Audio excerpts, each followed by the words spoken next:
Alright. Get this adjusted like it needs to be. Um, don't mind the background noise if you're hearing that. That's the dog drinking out of his water dish. But anyway, I figured since I've got maybe a few minutes, 30 minutes, something like that, I'd try to maybe uh, do part two of my story. So if I remember correctly, where we left off, I was in high school at about the age of 15. And that was about the time where I was trying to, starting to try to find myself. Um, I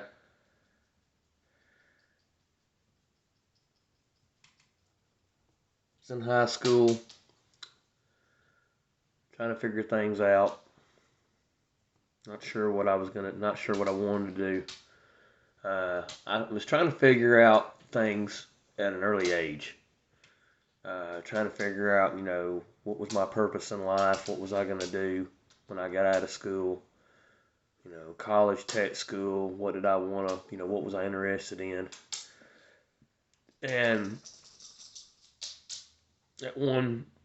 for a long time, I had wanted to get into law enforcement because of the different uh, interest I had with things in life, things in life in general, things that I had experienced already. Uh, I'm not going to sugarcoat it. Daddy was a pothead, and he had already done become an alcoholic. Uh, he was an alcoholic. Um,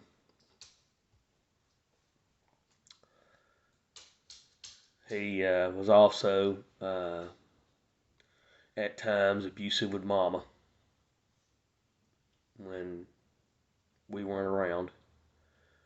I think maybe on occasion one of us might have seen it. Uh, he was constantly mixing different drugs and stuff. Apparently he had done that in his younger days too, his teenage days. Uh, Daddy went along with the crowd for popularity because if not for that, he wouldn't have been a popular kid. So he always got in with the troublemakers to make him, to gain notoriety, and they kind of would use him to their advantage anyway. um, but yeah, and then I would be out with Daddy, and he'd go, score his weed or whatever it was. Uh,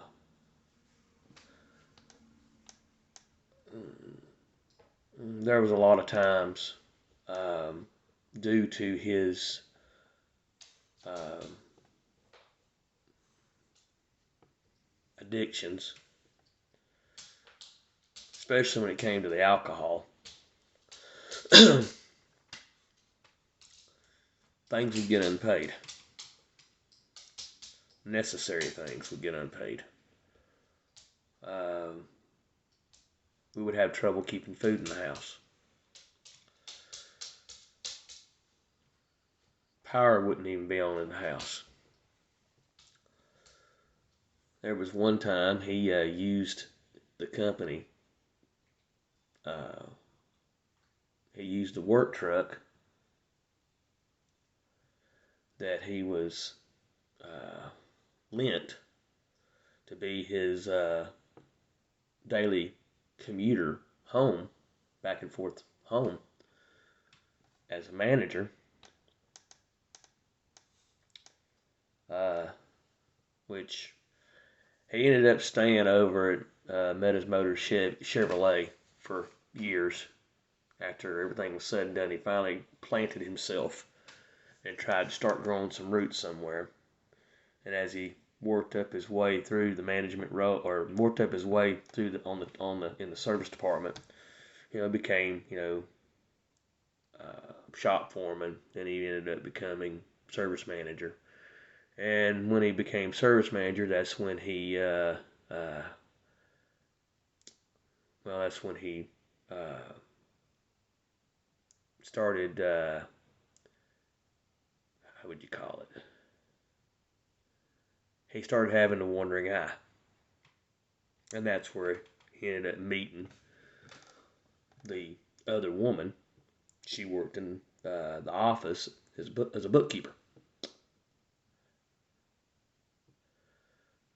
Not going to mention her name.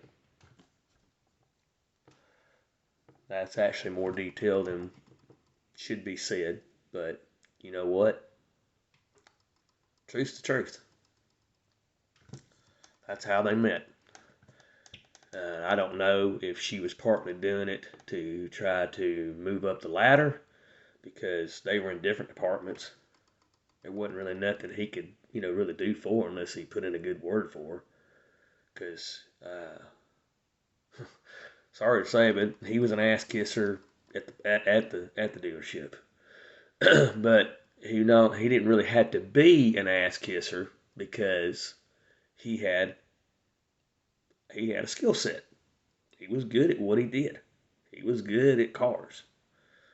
The more computerized they got, the more he started hating it. But yeah, he was good at cars. I mean, he was mechanically inclined, and he put he put a lot of time and trouble into learning the new stuff because it did affect his job. It did affect him making money. Did affect what jobs he could get, or as far as inside the shop, what jobs came in that they would hey, you did good on this one, see what you can do with that one, stuff like that. I've been there, done that too, so I kind of know now that since I've had to do it, which I'll go into that later. At one point when I did it, not working on cars, but we'll go further into that later. I get why I was treated the same way and had the same people sought me for my skill and advice in sort of the same realm as they did him. Sort of like father, like son. Anyway,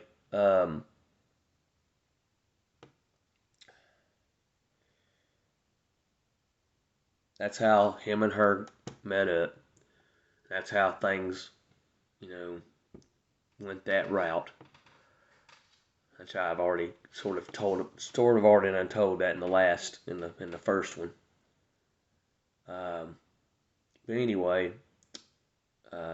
he was manager, and he had a lot of respect, or he had respect. The ones that knew him and knew what he was really about, as far as his skill, he had a lot of respect in that department. As far as his personal life went, not as much. Hey, here's the truth. When you're living in a small town, gossip spreads like quicker, much quicker than any big city. It's like the show Cheers, the theme song, when it starts out, sometimes you want to go where everybody knows your name. Well, when you're in a small town, it's hard to even fart without anybody knowing about it. I mean, that's the truth. You can't pop a pimple without somebody knowing it. Even if it's somebody making up a story about you. No facts into it whatsoever. Somebody makes an assumption, creates a story out of that assumption, and starts telling it. And it's like being in the lunchroom in an elementary school in the cafeteria, or being at the lunch table. And you tell each, you got kids all in the whole circle, the whole table. Well, one starts whispering something in the one to the right's ear. Hey, so and so, pass it on. Passed on, passed on, passed on, passed on, passed on, passed on. Comes all the way back to the original person, and the story is nothing what was originally said. You want to see that a lot going to a small town or going to a small company.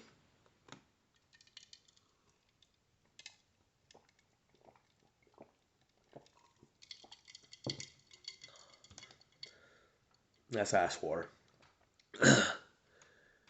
But yeah, so there was all kinds of stuff going around about our family, about our home life, about him, about mama, about us. Um,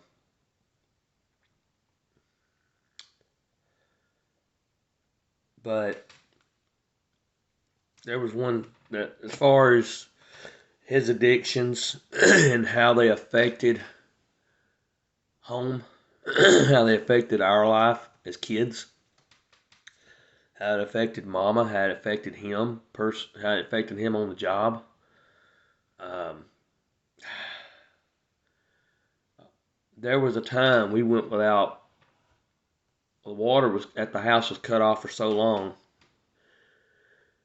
He knew, like I said, he knew people in town. He had friends. He had people that would help him out. He wouldn't tell them what was all going on. He just, had hard times, this and that, work's been slow. Haven't had a whole lot of, hadn't had a whole lot of work coming in, or this and that and whatever.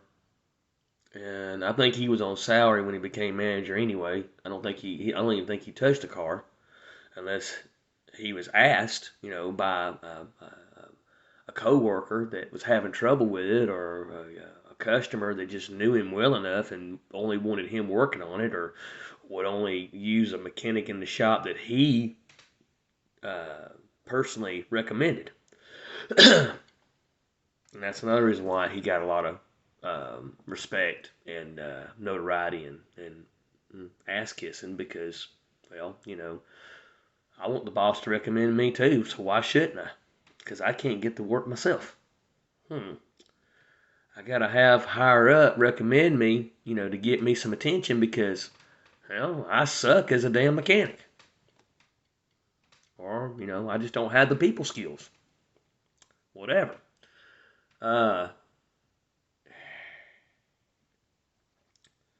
But through knowing people and stuff like that, there was a gas station that we frequently spent time in the mornings during the week before he took me to school and he went to work, and drank coffee and stuff at, and they smoked their cigarettes and everything, and I drank coffee with them. Yeah, I started drinking coffee at 12 years old. That was his fault, because he got tired of trying to wake me up off the couch. So it's his fault why I'm a coffee drinker. Why I continue? Well, it's not his fault why I continue, but it's his fault why I started. And this is the same place that the store manager, he knew the store manager real well, knew a lot of the employees real well. And he was able to, I guess, convince the store manager to let us get several gallons milk jugs, empty milk jugs that we would wash out, fill up enough of them to cover the bed liner of the work truck. And we had to do that. We did that weekly, to have cooking water, if we had power, uh, dishwashing water for our sink with stoppers, and bath water for our tub. And drinking water and toilet water to flush the toilet with when we used it. And like I said, if the electricity was still on at the house and we had a washing machine at the time, we didn't always have a washing machine, water to wash the clothes with. You don't have to have hot water to wash clothes with.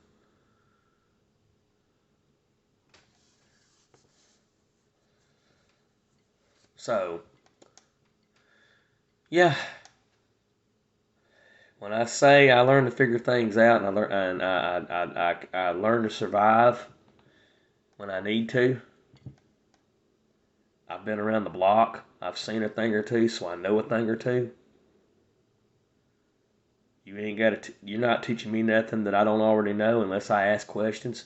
And if you're wondering why I ask the questions that I ask and the way I ask them, why it seems like I'm, an inspector or an investigator or whatever the case is, well, now you kind of got a little bit of a guess, a little bit of a mental picture about how we came up and why I am the way I am.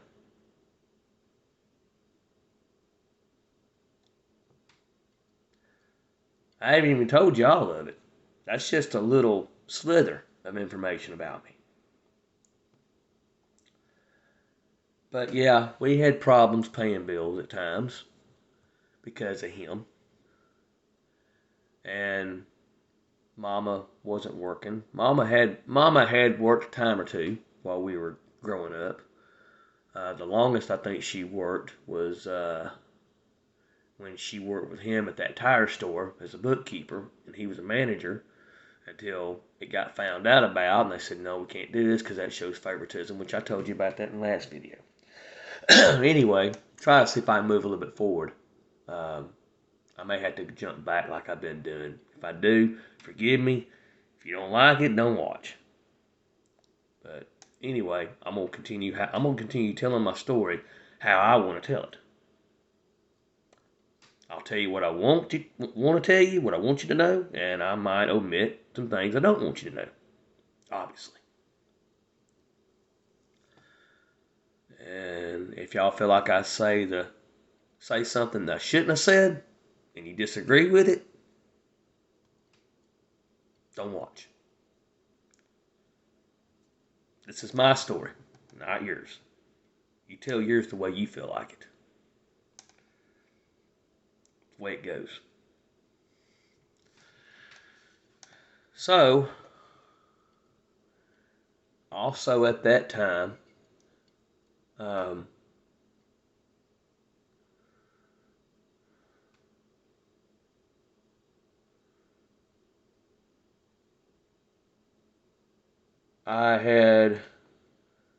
I was always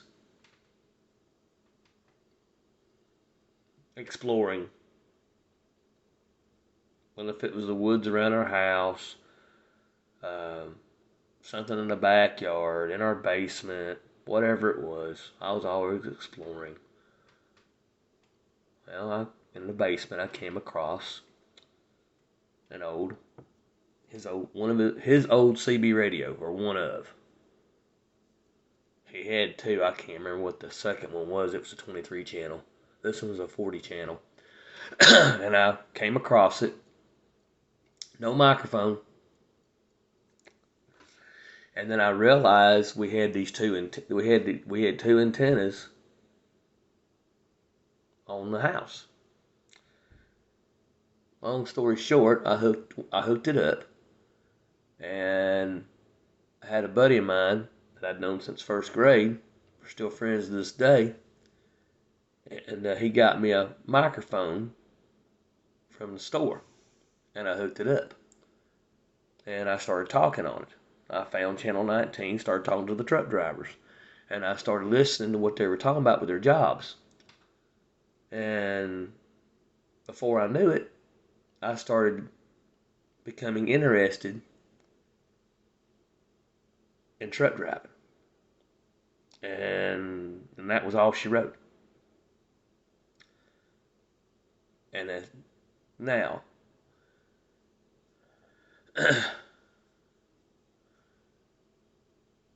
at this point, I'm going to cut the story off. Kids just got home. It's going to be an undesirable situation to try to do this. So I'm going to leave it right there. And I'll try to remember to pick up from there and continue from there. And a little shorter video than what I was intending on doing. I was going to do another 10 minutes, but that's okay.